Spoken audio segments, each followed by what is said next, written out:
great pleasure we welcome you to another edition of Social and Community News on Ulchi TV, the People's Steady.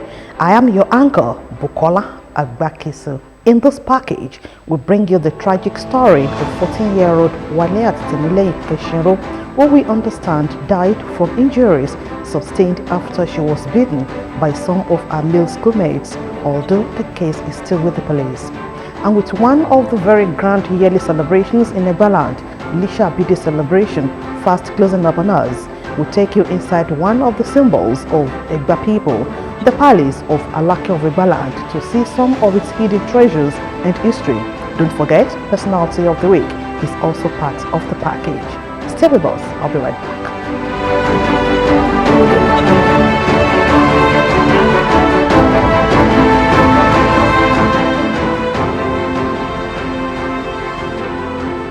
Waleat Keshinro, a 14-year-old junior secondary school 2 student of Reverend Kuti Memorial Grammar School, Abeokuta, who was reported to have died due to injuries from the beating she got from 3 of her classmates, is still a mystery yet to be unraveled. Our reporter Bumi Adigun in this report takes a look at the issues surrounding the death of this young girl, which is also a reflection of how violence has gone deep among Nigerian school children.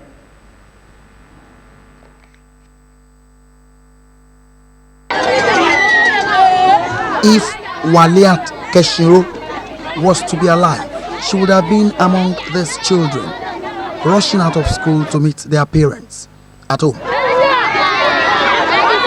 But Waleat is no more. The story surrounding her death still a mystery. 24th of February 2021 will be a day the family of Keshinro will never forget. The mother woke up early to dress up Waleat, as that day was for celebration of Yoruba culture in schools. She got home and became indisposed for days, but every effort to know what went wrong was abortive. She was not ready to tell anyone what happened on her way home from school. It was when things were getting out of hand that Waleat told her parents that she was beaten by her classmates on her way home. A week after Waleat Keshinro was beaten, and after several efforts by the State Hospital Ijayi and the Federal Medical Center Idiaba, the little girl passed on. It was through the help of her classmates who saw Waleat in front of the house with a bandage on her hand and persuaded her to tell them what happened, but which she has refused to tell her parents she was beaten by her colleagues.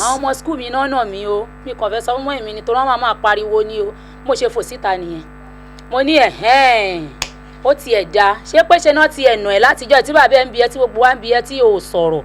alẹ́jọ́ Wednesday yẹn ní kan bá aago mọ́kànlá alẹ́. We were asked to go for chest X-ray. While that was being done, she gave up the ghost after expending so much in taking care of her. nǹkan kan bẹ́ẹ̀ ibi screen sá ló bí wọ́n ṣe plug kìíní yẹn kí wọ́n dáhùn pé tẹlifíṣàn wà ń bẹ báyìí àwọn àfikíní kan ó ta sínú báyìí. We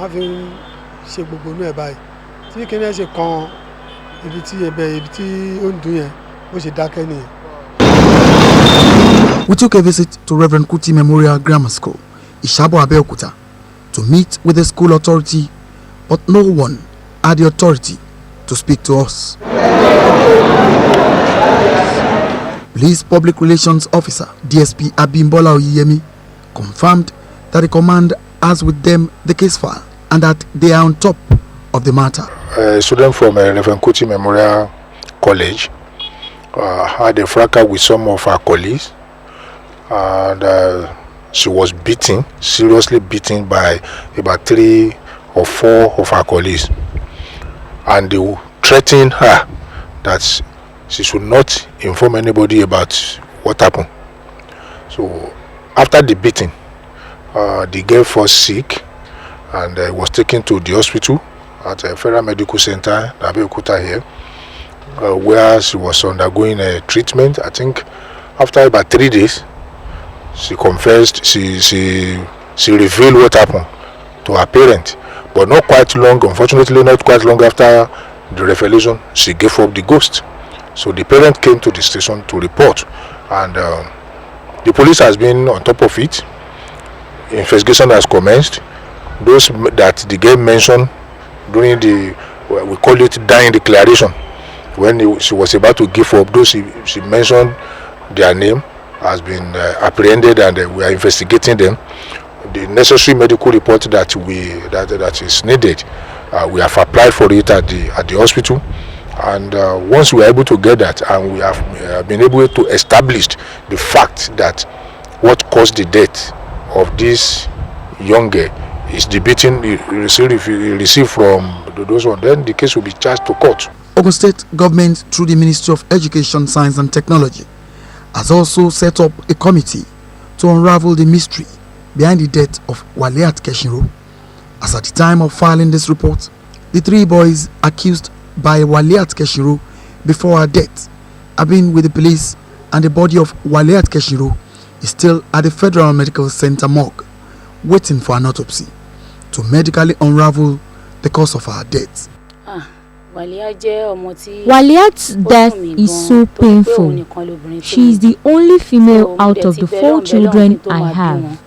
Waliat used to be helpful to my fish business as she works for me. It is so sad she is gone. Ajani Keshinro, a taxi driver, and Iyabo Keshinro, a fish seller, are the parents of Waliat Timileyin Keshinro. This incident is one of the sad reminders of the high rate of crimes among school children in today's society, which has often called for government attention and reorientation on societal values. The incident is very, very saddening, and it's a pathetic situation, and it's what we've been laboring, working day and night, that such will not occur. But it has happened. What we need now is preventive measure. Number one, I want to tell that this thing is triangle. From the government side, that one is there. From the parental side, that one is there. And from the well-wishers, or the people living around the schools, who are not parents and neither their government. Now, if these 3 people can join hands and effort together, then we can forestall or we can prevent such reoccurrence. For example, by the time the incident was happening, this incident happened after school hour. And as it is an area, is a community. Was there nobody there when this child was pulled, slided on the floor, and the other one was giving her blow? Was there nobody? So most of the people around school community, they always play a unconcerned attitude. That's one area. Then the parent, by the time this girl got home on that day, the parent, according to the one that if she revealed that, she'll be killed.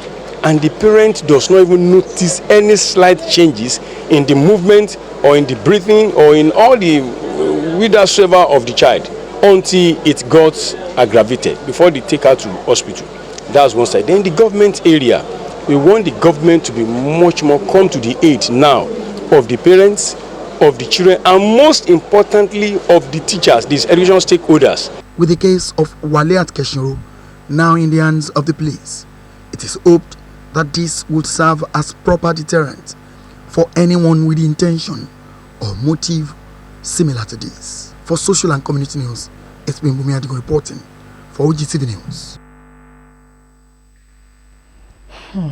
May the soul of Waliat continue to rest in peace. Now to this one. The palace of the Alake of Egbaland has been home to a whole lot of treasures and history that are unknown to many but have also stood the test of time. One of such is the place called Idire, where history says disputes were settled in the olden days. These and lots more are in this report that unravels the treasures and the history that define the Egba people.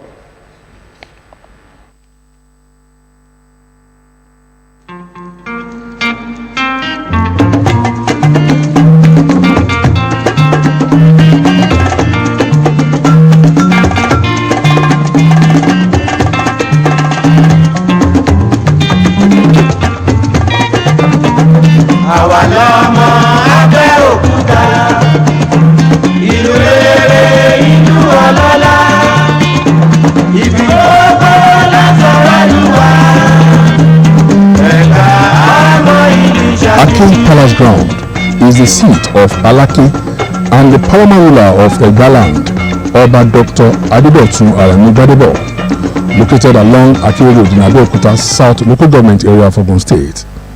Directly opposite the palace is the Centenary Hall, built in 1930 to mark 100 years of peaceful coexistence in Egbaland after various intertribal wars.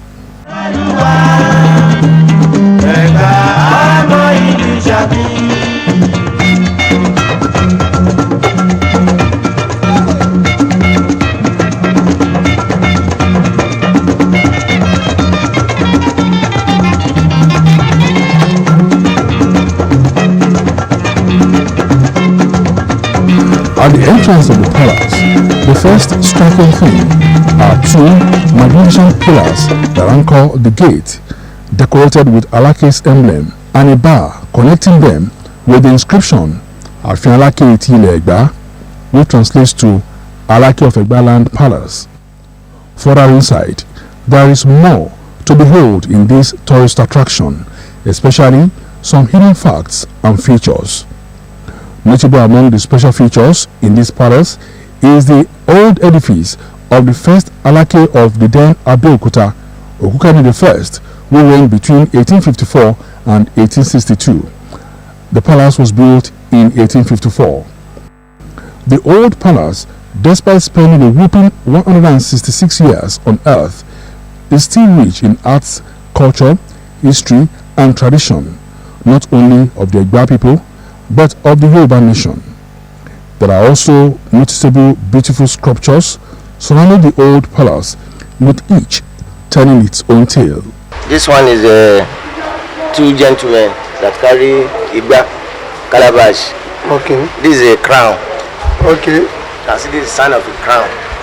Okay. A woman with pots Okay. on her head. Okay.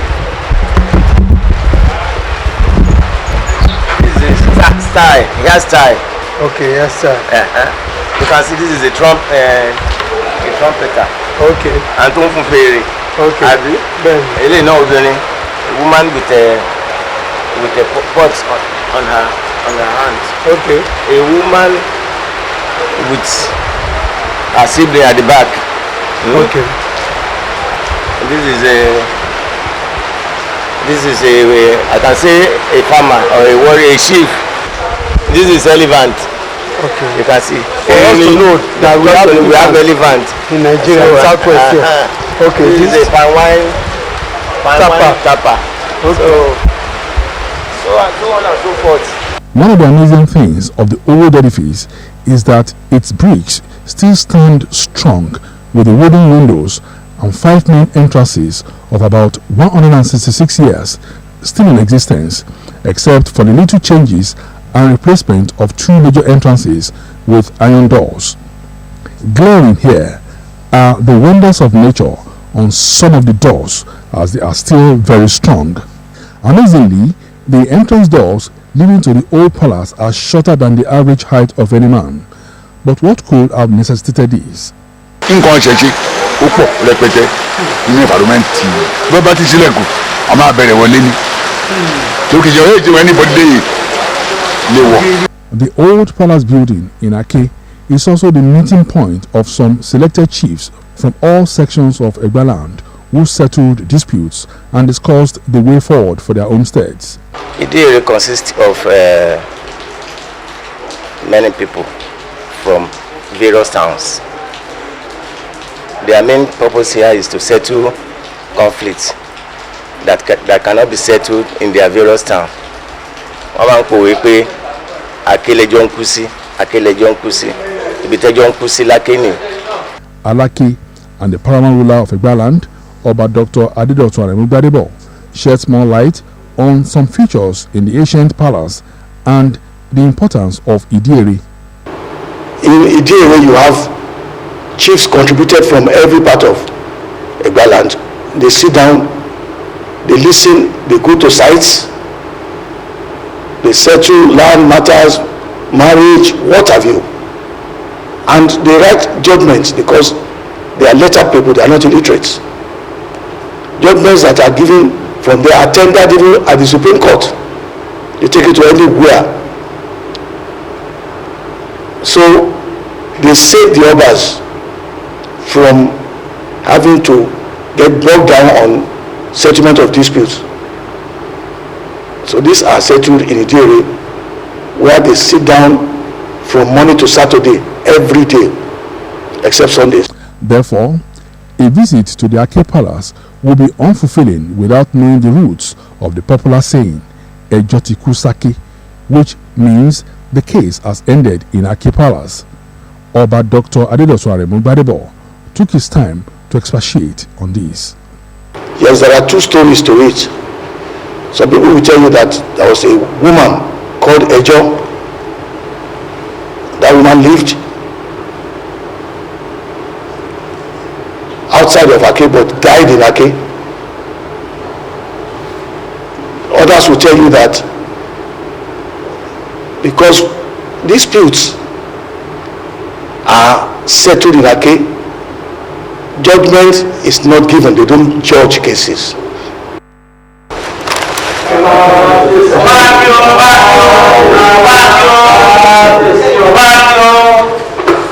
Whenever you are passing by Ake Palace, bear it in mind always that a lot of hidden Egba treasures are in there, and why not take your time to find out.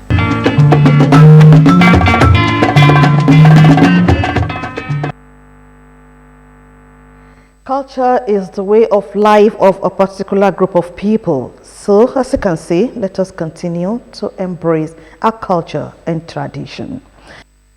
We have come to the end of social and community news for this week. Thanks so much for watching. Next week is another time. Don't forget to join us.